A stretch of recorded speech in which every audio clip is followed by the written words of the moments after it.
Sony ICF-19 AM/FM radio, AM/FM portable radio to be specific.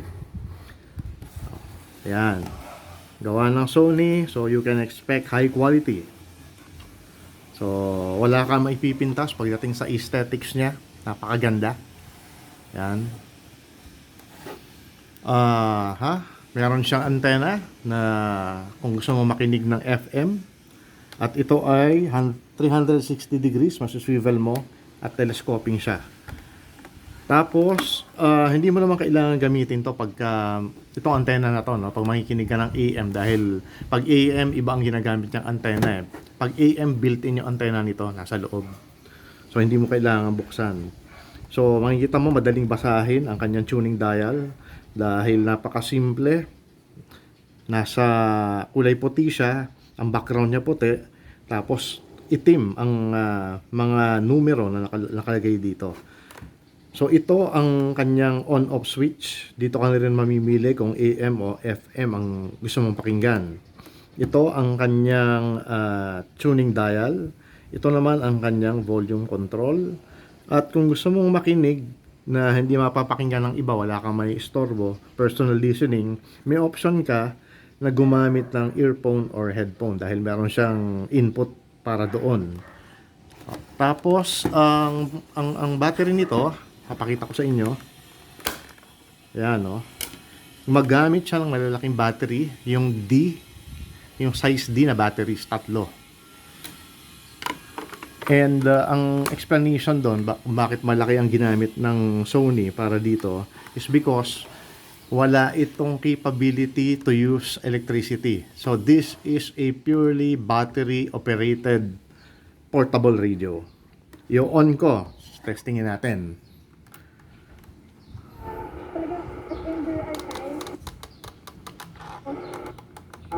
Mga bataas na katuruan na ating natanggap sa ating our sa ating panibagong kampiyon. Okay, Greg, Ate Sarah. Ate Sarah, ready? Second, and higher D. 150 Anyway, nakatulong ka naman sa kanila, Marlon, di ba? Wala natulong dahil kinuha nila yung rating mo. Tama nga si... Yun. So, tinesting ko siya sa AM, FM. Di ko kasi matest dahil magkakaroon ng music. Baka i-flag down tayo ni YouTube Sabihin bina-violate natin ang copyright. Pero it suffice to say na pag ginagamit ko to, sasabihin ko sa inyo, napaka-sensitive, napaka-highly capable ng kanyang tuning both for AM and FM. Kahit na nasa loob ka ng building, napapaligiran kayo ng ibang building, nasa loob ka ng CR, nasa loob ka ng kwarto na puro semento ang nakabara, kayang-kaya nitong sumagap ng signal. And the reason why is because although makikita mo mukha kasing siyang traditional Kala mo traditional radio.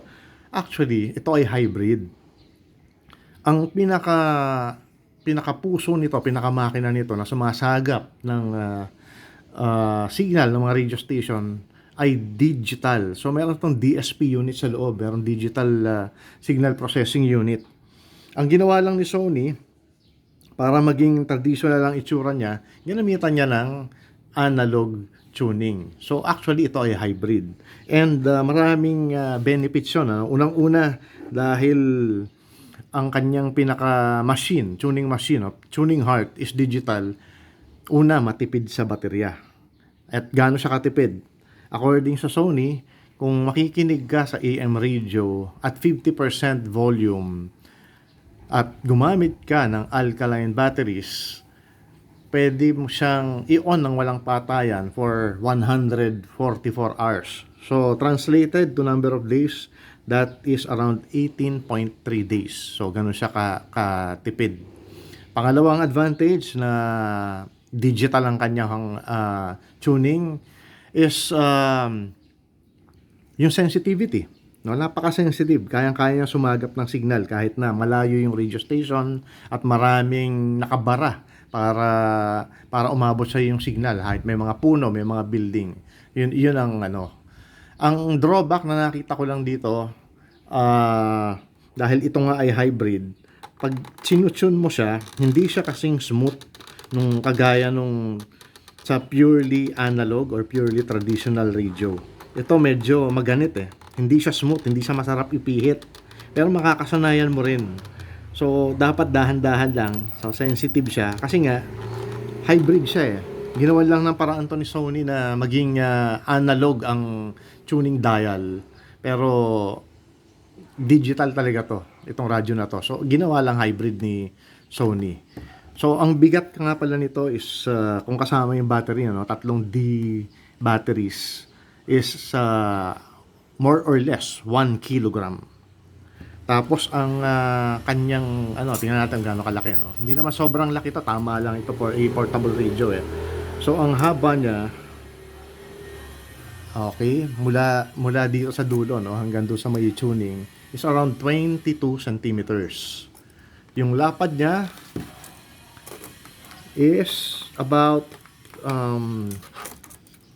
around 7 centimeters or a little less than 3 inches. So, hindi siya sobrang laki, hindi siya sobrang liit, tamang-tama lang para sa kanyang status o sa kanyang pagiging portable AM/FM radio. Yung bigat niya, 1 kilo, medyo may kabigatan pero para sa akin plus pa rin 'yon, positive 'yon kasi hindi siya madaling tumumba. Dahil nga mabigat siya eh. So okay siya.